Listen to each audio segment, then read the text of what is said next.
Thank you again, everybody, for joining us for this, our first panel this evening. So we hope you gain a lot hearing from all sides of performing arts. We'll cover circus arts, musicians, figure skating, and dance. And I will have our nominating committee chair, Taylor Mravik, serve as our moderator. So she'll guide us through our topics for tonight. And we'll take it from there, Taylor. Great. Thank you, Melissa. Hi, everyone. I am Taylor Moravec, and it is my honor to moderate this fantastic session that we have planned for you today. We have a wonderfully talented group of the performing arts physical therapists in our panel, and I am sure we are all going to be treated with lots of great information. So let me first just introduce everyone. So we have Janice Ying, Kristen Hope Schuyten, Melissa Strzelinski, and Emily Scherb joining us today. And I will let them each talk a little bit about themselves and their personal journey to becoming a performing arts PT and what makes the specific performing arts community that they each treat unique. So Janice, I'm going to let you kick it off. All right, great. Hi everyone. My name is Janice Ying. I'm based in Los Angeles, and I wear a number of different hats in terms of my journey to becoming a performing arts PT. So I predominantly work with instrumental musicians, with the occasional vocalist, and then the even more occasional dancer.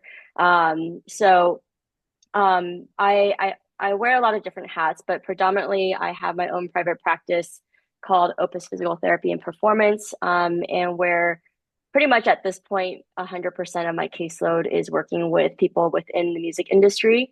That ranges from musicians all the way through production, and videographers and whatnot. So that's kind of my niche. I also am on faculty at the Colburn Conservatory of Music, where I teach undergraduate and graduate students on health and wellness. And then I also serve as adjunct faculty at the University of Southern California, in their physical therapy department, where I work with the physical therapy students. I forgot what the rest of the question was, Taylor. I'm sorry. Any special comments on what makes your population, musicians for you, primarily unique in the performing arts realm? Yeah, so I think the thing that, at least for me, is the most fun, but probably also the most challenging, is that there are so many different instruments that people play. And then also within that are the various genres that each individual instrument can play in. So my original background, I am classically trained as both a pianist and a violinist. I got my undergraduate degree in piano performance and music education. So through my music education degree, I actually have a unique perspective where I literally had to learn how to play all the instruments. Not well, I can play like two scales and a piece, and that's about it. However, I've had hands on a lot of at least the orchestral instruments in my career as a musician. And through a lot, I think a lot of PTs end up going through this path, but I suffered some injuries while I was studying music, and then ended up going down the path of PT through my experience with dealing with that. So I think the most unique is just the variety and diversity of types of people and folks that I see, which makes it really exciting. And there's never a dull moment. My brain is always churning as I'm working with these people. Wonderful. Thank you, Janice. And let me pause for just a moment because I got so excited. I jumped right in. Our small little housekeeping notes for this evening. We are going to ask that everyone stay muted for the duration of this so that our panelists share their voices on their topics here. But do feel free to use the chat for comments and extra questions. Most of our evening tonight, we've based on the questions that were submitted in advance, but the panelists will be answering in the chat when they can. And if we have time, we will certainly circle around to any extra chat questions that come up. So with that, let's move on to Kristen. Good evening and afternoon to everybody. My name is Kristen Schuyten. I am a PT, and I am based out of Ann Arbor area, Southeast Michigan. And I work with Michigan Medicine. I am a clinical specialist there, physical therapy clinical specialist, as well as their performing arts rehab coordinator. I am also faculty within the dance department at University of Michigan, teaching anatomy and physiology for dancers. And then also the school has bought out, School of Music, Theater, and Dance has bought out some of my time within that healthcare setting to then be utilized on campus. And I do triaging as well as screening of all the incoming freshmen in the departments, triaging for students, faculty, and staff, and lots of educational initiatives and development of policies and procedures for the students as well. So I got started a long time ago in performing arts. My background is I danced for about 20 years and played the cornet for about 7. Did a bit of high school and community acting too. But I was also a year-round sport athlete when all that was going on and didn't really have any injuries until my senior year. And that was my first foray into PT, was being a patient. And because of that, and I was actually doing hurdles, it wasn't even dancing with the track and field. I did some competition through and drop-in classes through college, through undergrad and grad, and did friends and family choreography and stuff, as well as even with my hubby, we did some professional cha-cha-cha for our wedding. So I was able to stay still active even through my late 20s and 30s. But now my 8-year-old daughter is doing pre-comp dance and getting ready for her winter recital. So super excited for that. But my eye-opening experience, which really kind of just gave me a perspective as a dancer going through injury, was I had a competition 1 week out and had a partial Achilles tear on my turning leg, had a 16-count Huete combo that I had to do. And I went to this competition and an athletic trainer taped my ankle like an ankle sprain. And I knew what that was because I'd had my ankles taped so many times before as a basketball player. And so I knew that there was something that was off here, still couldn't plantar flex, challenging with weight bearing, and had to just kind of get through the competition as best I could.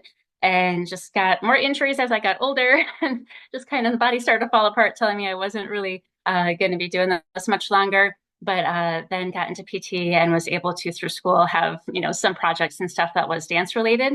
But it was really after my first job as a PT and then getting more into the sports medicine field in my current location that I was able to work with a few dance majors and some faculty.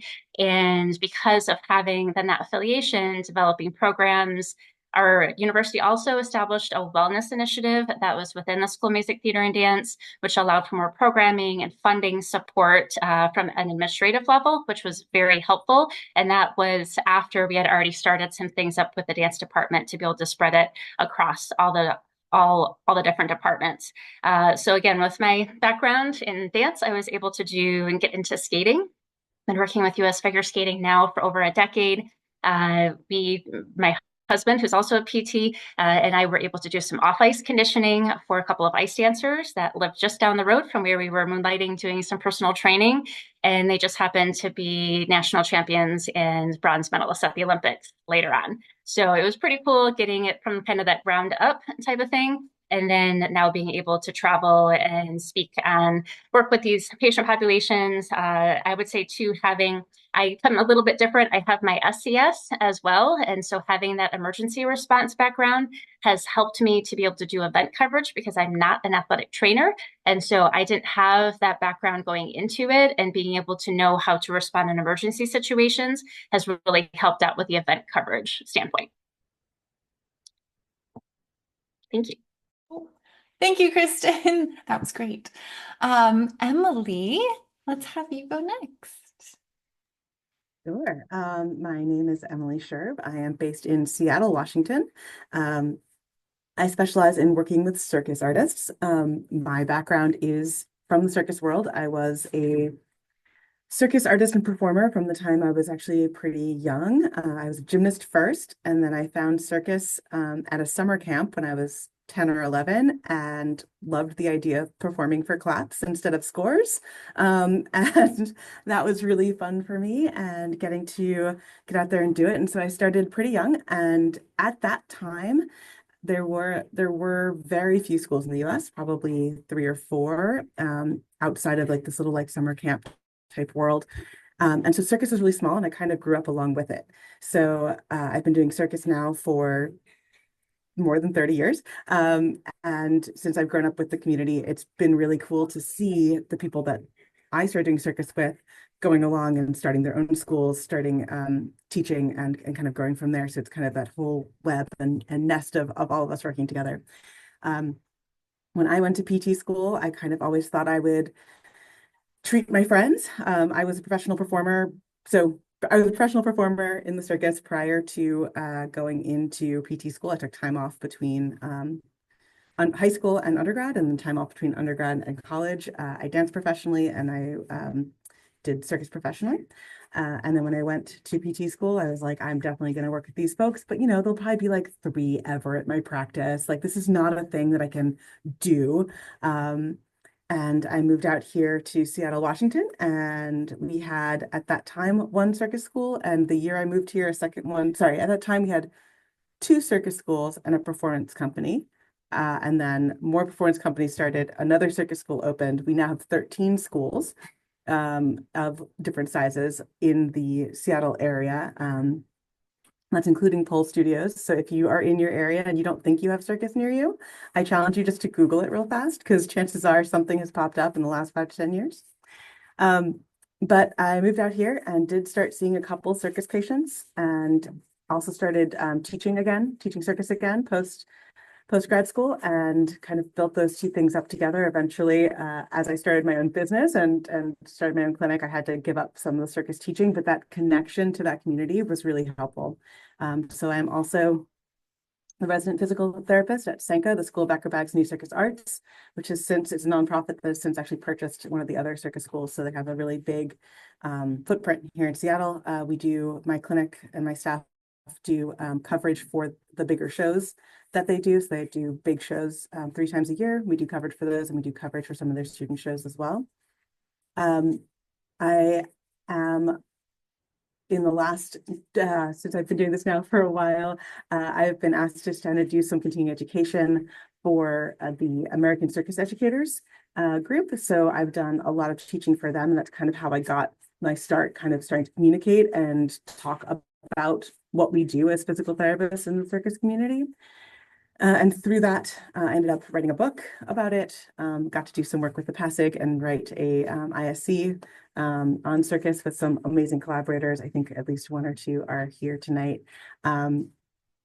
And then I am on the board of American Circus Educators, and I'm also on the board of Seattle Dance Performing Arts Medicine, which is a free clinic that we run here in Seattle monthly, and a journal club as well, to keep us all up to date and on our toes about what's new in the research and how we can support each other as clinicians and build our clinician community to really make sure we are moving forward and doing it with best practice and doing it all together.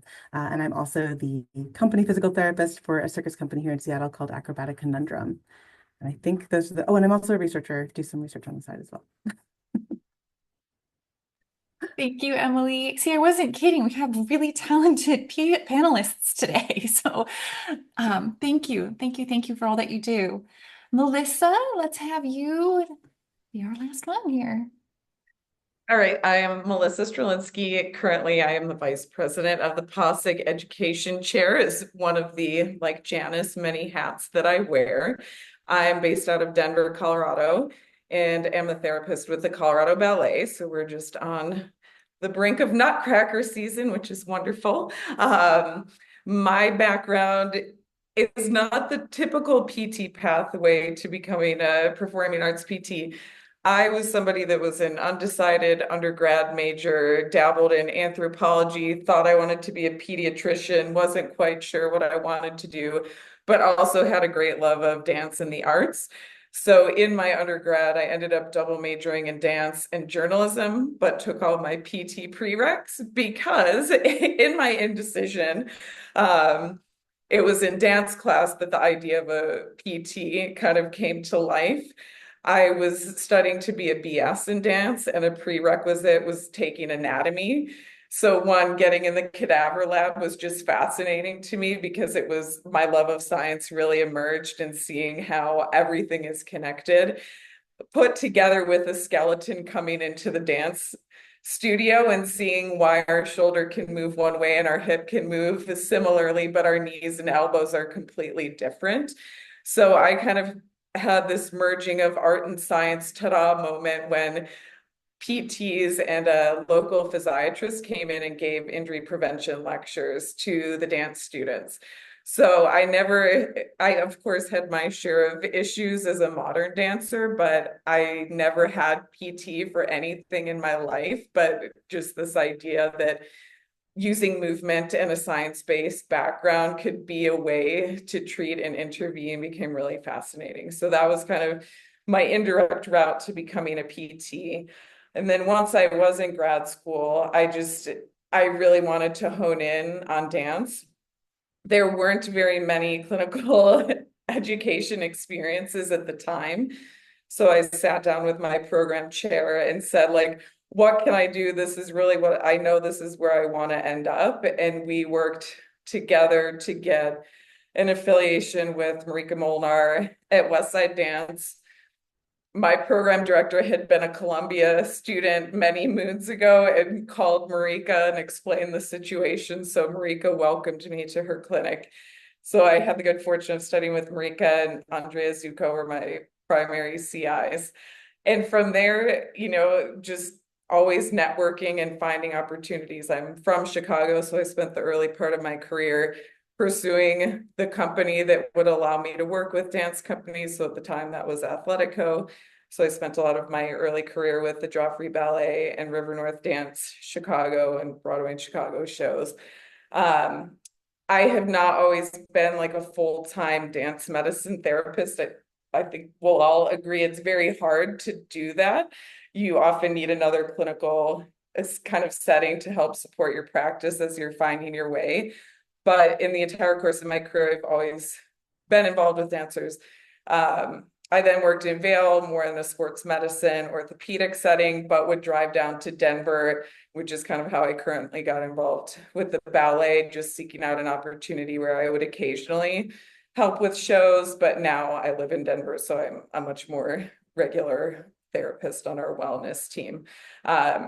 So just the whole idea of what makes dance medicine special to me is really just being a movement analyst and a movement expert, but having that science background to apply to make really, science-based decisions, but having that artist in mind. And I think Janice kind of said the same thing. I love the clinical decision-making aspect of it, especially working with companies when you're backstage, like you've got 15 to 20 minutes to actually do something, assess it, treat it, reassess it, decide what the longer term plan is. That's the part of my work that I really enjoy. I also serve so currently I'm with the Colorado Ballet part-time. I have a concierge private practice that is not getting much attention because I am 36 weeks pregnant and have a toddler. And then I'm also associated faculty with the Tufts DPT program, the hybrid program based out of Phoenix. Wonderful. Thank you, Melissa. Juggling it all. All right. Next, I want to have each of you list any specific tests and measures that you use in your specific performing arts populations. And with that, if you have any emerging treatment techniques that are on the horizon that you want to comment about, we'll make space for that as well.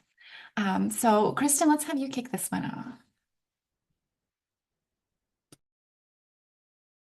There we go. So I would say for the challenge with figure skating, and this is, again, I kind of do all the performing arts, but in chatting a little bit more about figure skating specifically, one of the challenges that we have is with the skaters, obviously with what they're doing on the ice and trying to replicate that within the clinical setting to an off-ice type of program gets to be a bit of an obstacle because we can't really replicate ice in the clinic setting.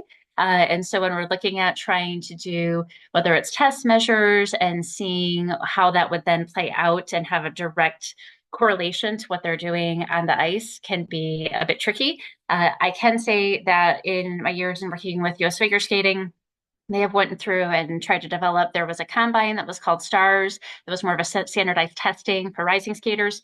We then went through and developed something called HPMS, the High Performance Movement Screen, that then worked to utilize evidence-based qualitative measurements versus looking at more NCSA, like CSCS type of quantitative metrics to be able to look through that. I know that with HPMS, again, it's still challenging because you're doing everything off ice, and that was doing things like rotary stability, Apley scratch test, looking at best and single leg balance and everything, which again gets to be tough because they don't have the skates on.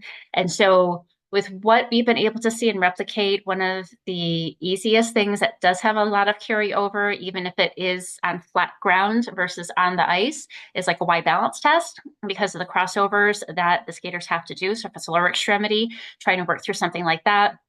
For our skaters that have to do partner work or ones that have to do any weight bearing or pressing through their arms, any of, I'm sure, some of the same things that Emily would do for looking through upper extremity testing, plyometric testing, body suspension training can be really helpful for those populations because they're having to do that partner work and balancing off of each other at the same time, again, on a very small surface on the edge of the skate blade. But I would say specific for like tests and measures, Y balance test is great. Anything in single leg balance, especially knowing that the skaters, their boots are inherently putting them at 15 degrees of plantar flexion at all times. So just kind of knowing that and keeping that in the back of your brain, as well as just knowing, trying to have that ability to transfer what you're doing from clinic setting to the on ice setting. If you can get into a rink and actually visualize them or have videos or something, that can be very, very helpful because then you can slow down the choreography. You can try to dissect that a little bit more. And that can be so helpful for people who aren't familiar with skating because all of their choreography, if you take it frame by frame, could be dissected into exercise, could be dissected into basic movement patterns. And then if they can try to suss out what they're having the issue with, you can come up with an exercise plan with them so easily, and then have that direct carryover for what they have to get back to. Anyone else want to jump in with any specifics in their population field? Emily? I'll hop in. Yeah, it's such an interesting challenge, I think, in all of our, or many of our populations is, as Janice was saying, with the musicians and all the different instruments they play. In circus, it's all the different disciplines, all the different apparatus. As Kristen was saying, how do we take the out of circus experience in a clinic? And we don't have the ice problem, but maybe we don't have the ability to hang someone from the air, or at least some clinics don't. Pull-up bar is helpful. But how do we make that transition? How do we translate things back? I also do a lot of movement analysis and a lot of kind of creative thinking and breaking down of skills. And I think that's really where our brains as physical therapists are just so well suited for what we're doing, is we can use that creativity. We can take those videos. If you can be there in person and video it, especially if you're not used to looking at the skill, having it in 2D is much harder. But if you can start by seeing it in 3D, then you can also take the 2D video and break it down and slow it down and break it into chunks and pieces. You'd be amazed how often you're like, oh, you're basically doing a single leg squat. Ah, I see. What you're doing is a straight leg raise. Okay. You just take those little pieces out and your brain's able to kind of piece it back together and break it down from the little parts and then add those parts together to create a whole movement and to build it back up again. I'm doing a lot of qualitative analysis of the same way we might look at how someone goes into shoulder flexion, those same landmarks that you're looking for of when does the scapular motion start, when does the humeral motion where, but then we're looking at that in weight bearing as opposed to without weight bearing, or we're looking at it in a traction force in hanging instead of without that. So it's using a lot of the skills that we already have and translating it and getting creative with it and really playing with it and having fun with it in a lot of ways, that make it a little bit more exciting. What is or tends to be a little bit more unique in the circus world, again, there's some carryover from skating and dance with partnering and lifting, but we're really doing a lot of weight bearing in end range, especially end range of the shoulder. And so I've been using the ASH test a lot, which is the athletic shoulder. Oh gosh, what does the H stand for? The athletic shoulder test, but having the arm basically in the I, T, and Y position, but the arm is overhead and extended. And because it's showing how much force it can develop there, I've found it to be useful, and hopefully we'll have some normative data on it soon. We're working on it.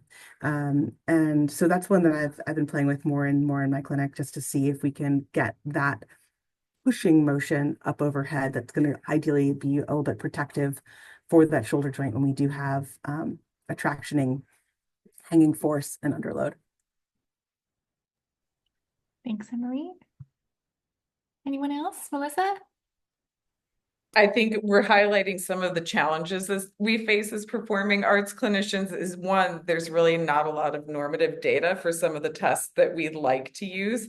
So, of course, in dance, we do a lot of standard tests like planks or the airplane test or the Y balance test or closed kinetic chain upper extremity test, really dependent on the choreography, because again, there's such diversity in an individual dance company's needs and what are they doing this season compared to what are they doing last season. But one thing that in the dance world that maybe not everybody knows about is there is a dance technique screening tool that Dr. Bronner developed. So we at least have a structured way of assessing dance technique, and we've recently implemented screenings at the Colorado Ballet. And that one piece, though it's harder to analyze from a data perspective, has actually given us a lot of insight into some of the issues that the dancers have. Like, you would expect a professional to be able to do 16 sautés, and some of them found that to be incredibly challenging. So then we scratch our heads and say, okay, where's this trouble arising from?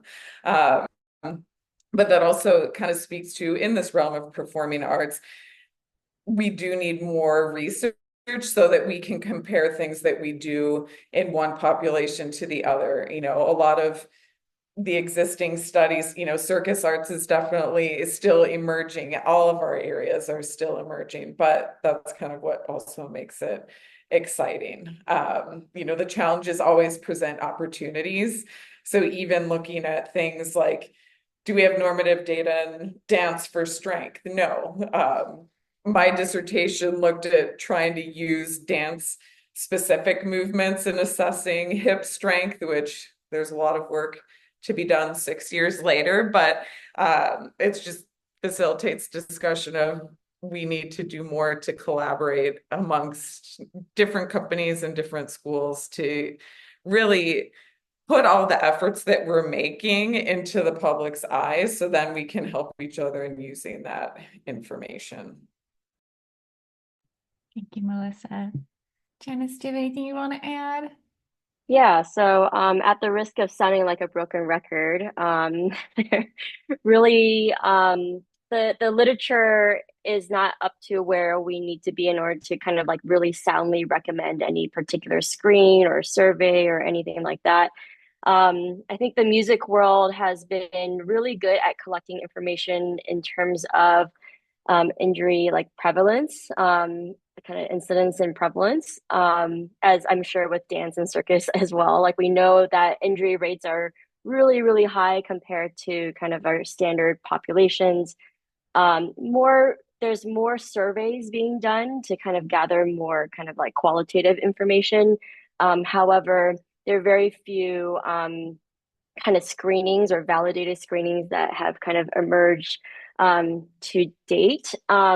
Those of you who may have seen me speak at CSM a couple of times, back in 2020, my colleague Erin Hayden and we presented or proposed a screen where we basically took a lot of standard tests and measures that are used in the sports medicine world, that are like validated tests and measures, and kind of extrapolated it into the musician population. And I think because there's not a lot of standard literature out there kind of looking at musicians specifically or this population specifically, the thing that I always try and encourage practitioners to be thinking about is, because, like I said earlier, there's just so many different forms of music, there's so many different instruments, is maybe thinking about how you can simplify it in a sense where you can kind of reverse engineer things. I think that's kind of like what Emily was talking about earlier. Is like, okay, you see the problem, you see the movement, what are the things that are required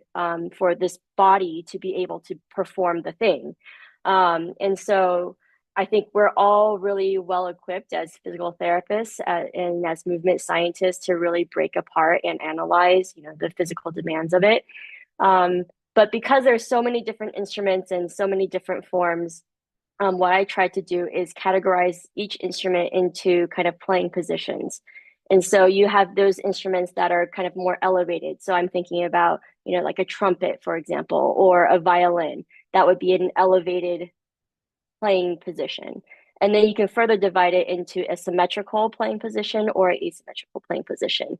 And so someone who's in an elevated asymmetrical instrument, who plays an asymmetrical instrument, such as the violin or the viola, would have different muscle demands or different physical demands on their bodies compared to someone who is a more neutral positioned or more symmetrical position.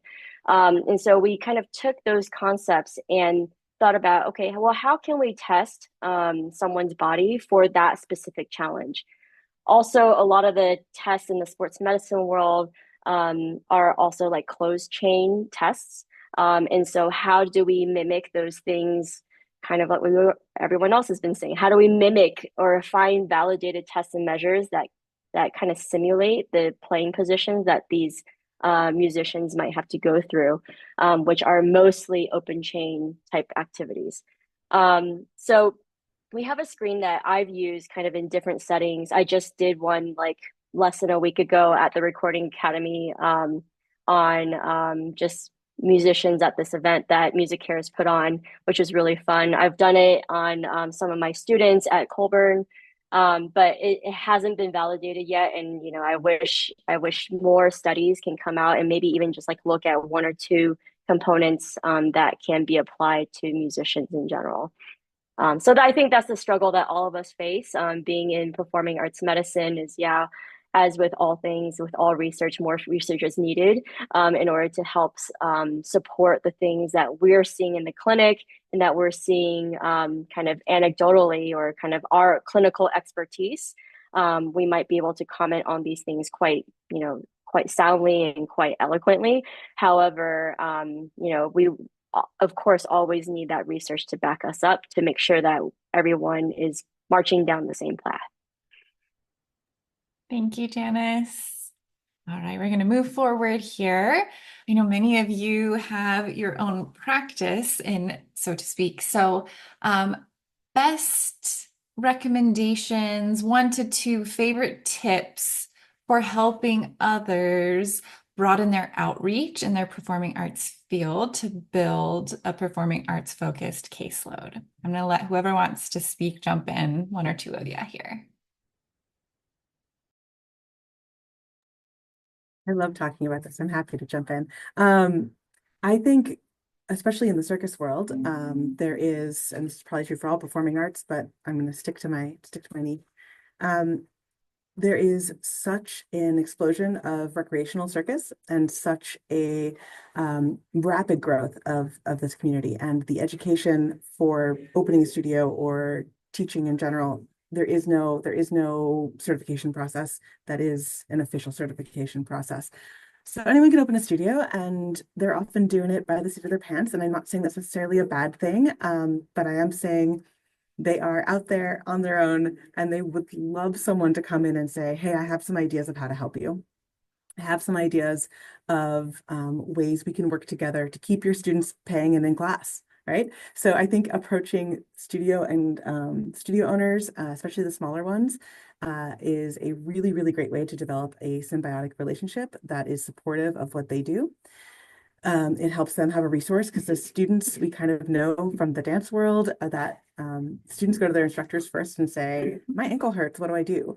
And so if their instructor is able to say, oh, go see Emily, it's a quick way to build authority in your community and to build that relationship where you're going to get those patients coming in the door. And it's going to be seen as incredibly helpful to that studio owner. I will warn you that studio owners are also really busy and often doing it out there on their own. And so if they say no, it's often not that they're not interested. It can be they're just busy and just keep going back, whether it's like, hey, I see you've got a show coming up. Do you need help setting up chairs? Right? Like, just get your foot in the door and make those connections, and making that connection there is incredibly powerful. The other way of doing it is getting an individual student so if you get one of any of these performing artists and they see the amazing work that you do, and the way you can talk to and work with their bodies and the way you speak their language, even if you're making an effort, that's a huge deal to make any effort and say, oh, even if I don't know that word, can you show me a video of what that is? Or, oh, I do know that word and I can use it back and I can reflect it back to you. They're going to take that knowledge and bring it back to the other people in their class, and you're going to have people pounding down your doors. So I find that once you get one person in, it really grows exponentially. And if you can connect with a studio owner, it helps even more. Fantastic advice. Thank you, Emily. Would anyone like to add to that? I feel that's I'd be happy to add to it. So I think one of the things that a lot of people kind of make the mistake into going, because like I think a lot of people who go into private practice, they're used to the traditional like insurance model, or you go and market to your local physician, etc. I don't deal with, or in the people on this panel don't deal with your traditional client or traditional patient. These are very unique people who have very unique physical demands and very unique interests that I think going to the community first is, in my opinion, the way to go, or it's kind of like the place where you're going to meet the least resistance, because, you know, physicians see people of all walks of life in all different shapes and forms and different interests, etc. Unless you have a physician who specifically also specializes in your unique area, I think that could be a really invaluable resource as well. And maybe a place where you can collaborate on certain things. Maybe you do a co-treat, or maybe you shadow them for a day. You can maybe work with them and consult while you're there, while the patient is there seeing the physician. So that's one idea. The thing that's really worked well for me is to reach out to other organizations that also serve the music community. So for me, probably my most valuable connection has been the Grammy Foundation and Music Cares. And so Music Cares is a part of the Grammy Foundation where they basically are there to help protect the wellness of musicians in the industry and people working in the industry. It initially got started with kind of substance abuse and mental health, and it's kind of expanded into other realms where they also cover dental, etc. But kind of finding resources like that or other organizations that also serve this particular population could be an invaluable resource where you could potentially collaborate and find funding for people to come in, because at least for my population, access to healthcare is a really big struggle. And so, you know, in order for me to be able to see musicians and be able to specialize and have such a high volume and high concentration of this population that I want to be able to see, I also need to be paid a certain amount, right, to keep the doors open, to keep a roof over my head. And also, I want to be able to allow people to access me, or if not me, a really good practitioner who can really take care of them. And so finding funding and finding resources like that kind of removes a lot of barriers to allow these people to get the care that they need. And then through that, of course, word of mouth, because I'm seeing so many of their clients, word of mouth just starts going, especially in these communities. Like, you know, everyone knows someone who knows someone who knows someone who knows someone, etc. And so I think my kind of big advice for those of you who are looking at maybe doing this on your own, either on the side or like you really want to plunge in head first, is be thinking kind of non-traditionally or unconventionally, because these people are not just your average person. These are kind of people with really unique demands and looking for very unique things. Thank you, Janice. All right, I had a couple. Go ahead, Kristen, go ahead. Yeah, venture checking. So the couple of quick ones I just wanted to share. So I had received this piece of advice, and I've shared it now with a whole bunch of young grads, especially some of my students that have wanted to do performing arts PT, have had that background themselves. This was actually from Marika Baxter, who's Mariko Molnar's niece. When I was doing some shadowing with her, she said, keep saying yes until you can say no. And so get to the point like no opportunity is too small. Like keep trying at every opportunity that comes your way, especially in working with this patient population. Say yes to it because you never know where it's going to lead. And there have been so many that have presented exactly that way that have turned into really big opportunities and so I say that. The thing is my comfort zone is dance. And if I would have stayed inside my comfort zone, I wouldn't have been doing things with skating. And so that is kind of that wanting to say yes to everything and with the opportunities that it led to also meant I had to do some work and I had to learn about some of these other performing arts disciplines. So I knew what to say. I knew what the movement patterns were. I could be able to be on the same page with the skaters and their coaches and the administration and everyone that was involved in their care and be able to kind of be part of that treatment team and sometimes even help lead that treatment team. And so don't pigeonhole yourself either. Yes, you're going to have a comfort zone and that may be your wheelhouse, that may be where your skill set is, but it may then still limit your opportunities if that's where you stay. So just those couple of things.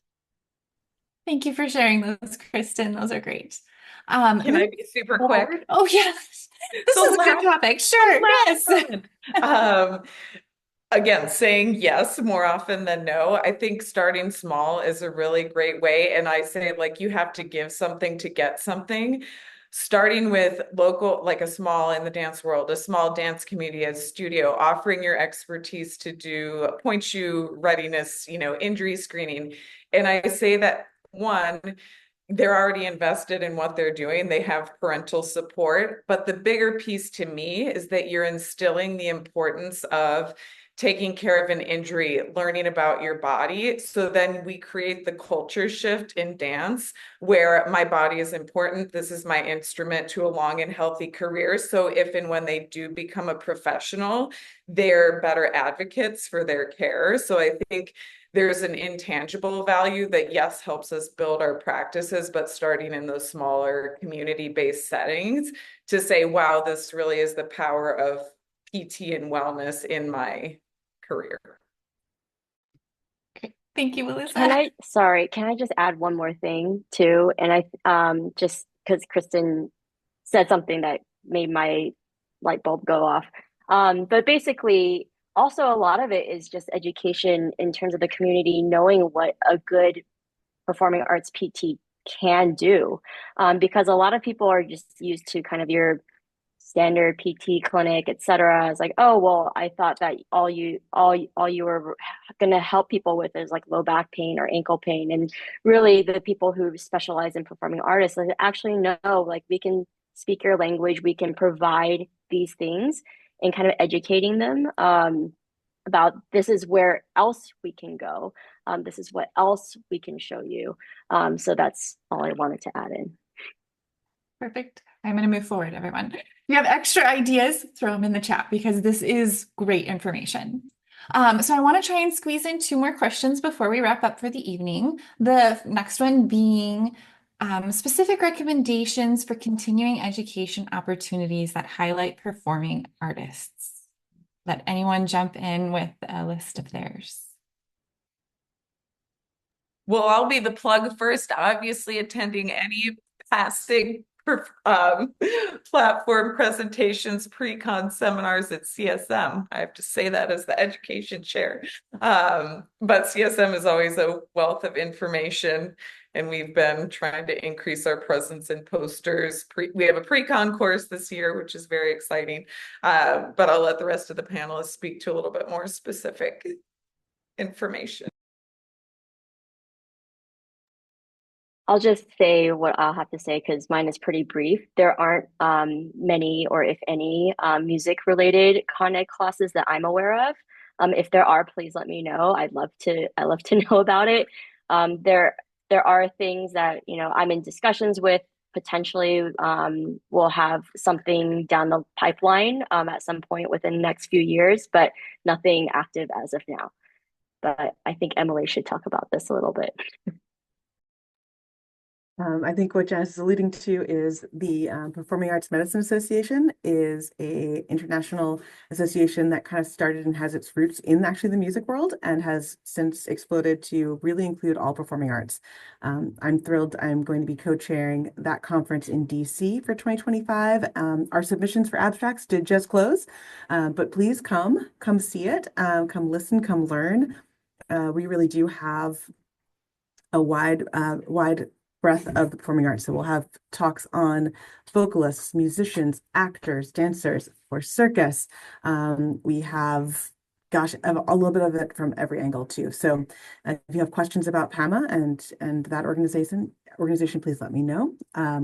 As I mentioned earlier, I also was one of the authors on the Clinical Management of Circus Artists Independent Study course for the PASIG, and that is available on the Ortho website. So the AOPT website, you can find it, and I think Laurel put it in the chat, right, which is right over here for me. And then I could also teach continuing education courses for my company called the Circus Doc. So there's that as an option as well. And I'll let somebody else talk about. I'll also add, so PAMA is fabulous. I love PAMA. They have a ton of great content there. The International Association of Dance Medicine Science also has a lot of great content. Harkness Center for Dance Injuries also has a lot of great content. That's actually where I got kind of my feet wet in learning the connection between dance and PT, because again, I had both backgrounds, but it was a really good mesh between the two, and then jumping board from things into the future. I can also say Janice and we did have a course that we did through the pandemic that I think is still live. So if anybody does telehealth for performing arts, that is still on there, which I know with the PT Compact spreading, that is something that we can still do and is still available. So especially if you got any snowbirds like how we do in Michigan, to be able to go and work with those patient populations. But yeah, there's a lot of good content out there. The other thing I would say is if you are not yet affiliated, if you're looking at doing stuff like gymnastics or figure skating or cheer, if you are not yet affiliated with a national governing body, so that'd be U.S. Figure Skating Association, USH Gymnastics, looking at trying to affiliate yourselves with them. And if you then may like moonlight as a coach or be involved with those governing bodies from the ground up, from a grassroots level, they will have educational opportunities that are available too, especially if you get involved at that base level. So check into that too and go through their websites because they would have things for medical providers as well. Wonderful. Thank you, Kristen. Melissa, did you have anything you wanted to add? I think the last one, Andrea Zucco out of New York has started the Dance Medicine Education Initiative, which I know is like purely continuing education courses, kind of building on the modules that Westside Dance started with many years ago. And just as a side, I find in the field of performing arts, a lot of people choose to go through like NIOPT certifications. It just ends up being applicable and doing more of or some sort of manual therapy certification in that realm. Thank you, guys. And there are some extra things. Laurel's been adding some things as well in the chat for ideas of other con ed opportunities.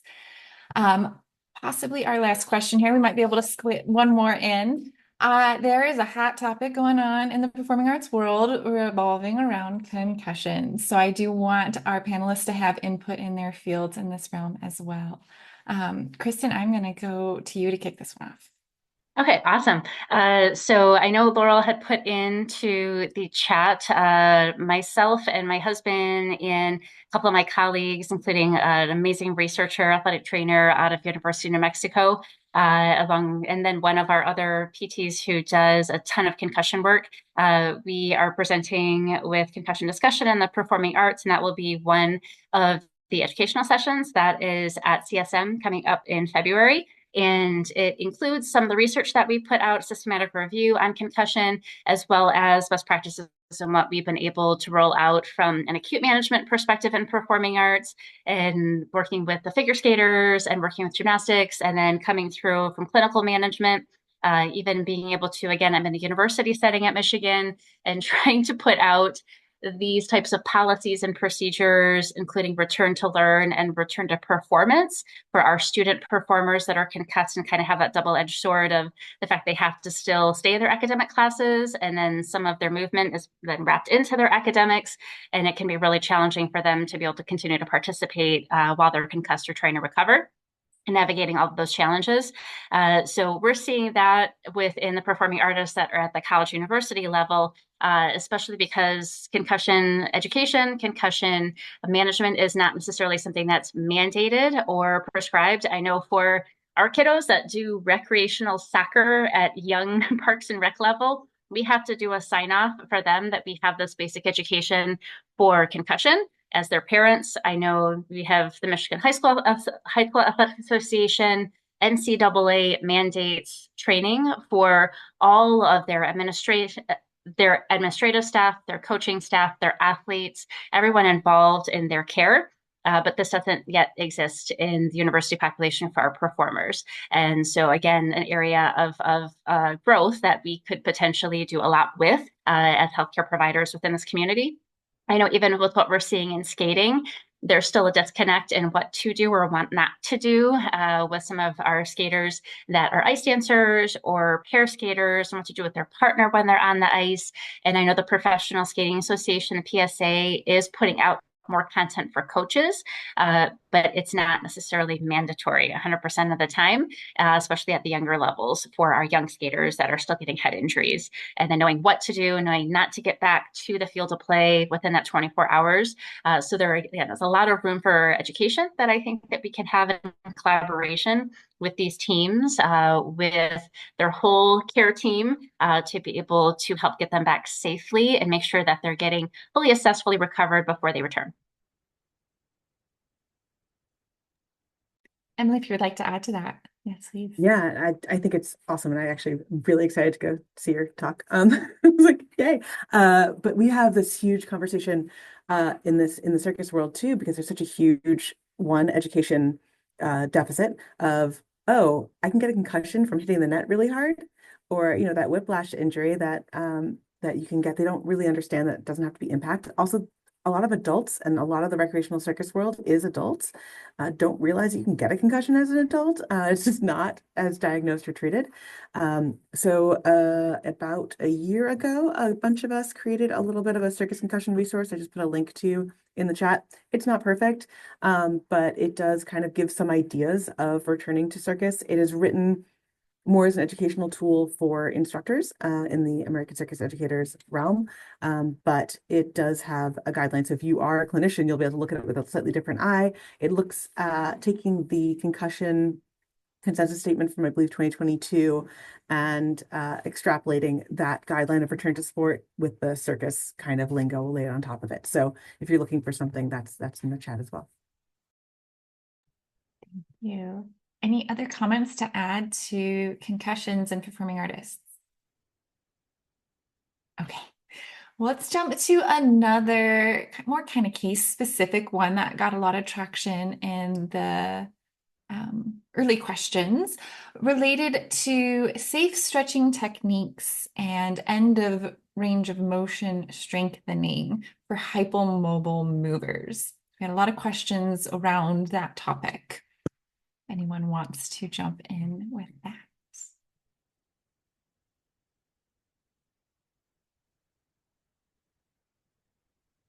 I'll call someone out. Melissa, let's start with you because that's people tend to think of that as very dance focused, but I know that's true in figure skaters and circus as well. Even musicians can be hypermobile. So we'll have you start with that one. I was going to divert it to Emily. I'm like, you work at your end range the most. But I think one of the things is, trying to figure out, do we need to stretch more or do we need to find stability somewhere else are we really chasing the right symptom if a hypermobile person is trying to stretch more? The last thing I want to do is put more strain on the joints at their absolute end range or in their extra physiologic range. So I feel like I have the discussion more of how do we safely work on positioning? Let's use the splits as an example. we need to maybe work on what's happening at your pelvis versus what's happening at your hamstring or at your knee. That's kind of a generic answer, but I think it's really digging into like, where is the deficit coming from? We're not always trying to recreate the same picture of a knee with 15 degrees of hyperextension in every person, but how can we optimize, if we take point, what's happening at your foot and ankle to allow you to create the line that you're looking for, but not just hanging on our ligaments. Anyone else want to add? I'll let Emily go. Go Emily, and then I'll add to it. Okay. I was just thinking about the split in general and how the internal perception of what's going on doesn't always match that external perception. So a lot of times an artist will come in and be like, I just can't get my split. I just can't get my split. My hamstring on my front leg feels really, really tight. And I look at them do their split and it's all the front leg and there's no hip extension in the back. And so it's kind of also helping figure out with your artist who is generally probably really in tune with their body mover, but they may not understand the signals that they're getting from their body and translating it. And as you were saying, Melissa, the idea of figuring out where that is, but also that focus, especially at that end range, as we're working further and further in end range, I think the movement patterns matter more. Mid-range, you can get away with a lot. End range, you really need to have those deep stabilizers working to support the joint because it needs all the extra support it can get as we take it to that end range and as we're asking it to do more and more. So strength at that end range, especially focusing that strength on getting the deep movement, the deep stabilizers working with those bigger mover muscles as well. Yeah, the only thing I would add to that is a lot of times when they're feeling like they need to stretch and they're already very hypermobile, that feeling of tightness that they get may actually be some guarding that your body's trying to tell you you're doing too much.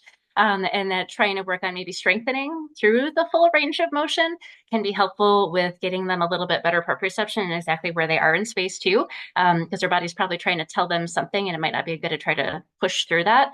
The other thing that we tend to see, and I know that I'm still seeing this from our studio dancers and I'm still seeing it from some of the skaters, is what they're doing for warm up and what they're doing for cool down and making sure that they're not just sitting in their stretches before class and what that looks like in a lot of education. There's so much that we can do to provide for that and letting them know what's happening with the GTOs, what's happening with the muscle spindles, like being able to get back to basic physiological principles. And I think once they start to grasp onto, oh, this is what's trying to protect me so I don't pull a muscle, and then why that could limit them further than maybe these immediate rewards that they're trying to get by that extra few degrees of motion, which, like you said, Emily, may or may not actually need to happen, or it may need to happen from someplace else. Wonderful. Thank you all for joining. Thank you to our fantastic panelists for your amazing knowledge and information and expertise. Thank you for sharing your time as well. I'm going to let each of them type in their contact information if you wish to follow up with them for their questions, just wanting to connect and network. Great opportunity. So if each of you will do that, please. And then I hope that each of you attending will open the chat and look at all of the great comments that Laurel has so graciously added about opportunities of all kinds, CSM, performing arts related things to check out, fellowships to check out, a reminder to vote in the PASIG elections. It's closing this week. So there is still time to cast your vote for candidates there. And if you are not a PASIG member yet, to please reach out and contact and become one. I will also drop in my information. So I am the nominating committee chair this year. So if you're interested in getting more involved with PASIG in a role, please contact me, share your information, share your story. I'd love to get you connected into our group. Thank you so much, Taylor, for being the moderator for this event. Thank you, Kristen, Emily, Janice, and Melissa. Melissa, thank you for planning it. And we are at 8 o'clock. I know that Emily has a plane to catch. She's going to disappear in 10 seconds. But one more announcement. If you are coming to CSM, in addition to the great educational programming and posters that are planned, we do not have an in-person meeting. It will be virtual 2 Sundays after CSM, but we are planning a PASIG meet and greet happy hour before the awards ceremony on Friday night, which will be at 6:30, which will be in the program where we'll honor our awardees, including our student scholarship winners. And then it's followed by the AOPT membership appreciation party. So we hope to celebrate with you in Houston. A big shout out to the other PASIG leaders that are on this call. And thank you all for joining us tonight. Thank you, Taylor. Thank you, speakers. This was awesome. Thanks for having us. Thank you, everyone.